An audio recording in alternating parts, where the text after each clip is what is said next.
नाशिकच्या सटाणा तालुक्यामधील महड जिल्हा परिषद प्राथमिक शाळेमधील विद्यार्थ्यांनी टाकाऊ वस्तूंपासून भांडी बनवून पक्ष्यांसाठी चारा आणि पाण्याची सोय केली। या विद्यार्थ्यांनी घरामधील टाकाऊ प्लास्टिक बॉटल आणि कॅनचा वापर करत एक भांडं बनवलं आणि ते झाडावरती टांगत त्यात पक्ष्यांसाठी चारा आणि पाणी टाकले आहे। विशेष म्हणजे हे विद्यार्थी नित्यनेमाने घरून पाणी आणि चारा आणून भांड्यामध्ये टाकत असतात। शाळेचे शिक्षकही हा उपक्रम राबवण्यासाठी प्रोत्साहन देत असल्यामुळे विद्यार्थ्यांमध्ये उत्साहाचं वातावरण पाहायला मिळतंय।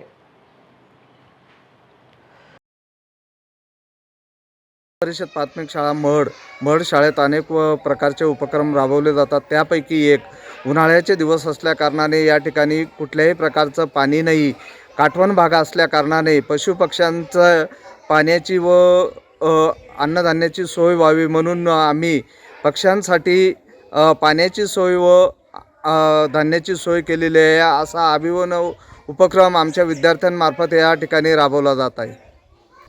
मी सुनील कापडनीस, जिल्हा परिषद प्राथमिक शाळा या शाळेत उपशिक्षक म्हणून कार्यरत आहे।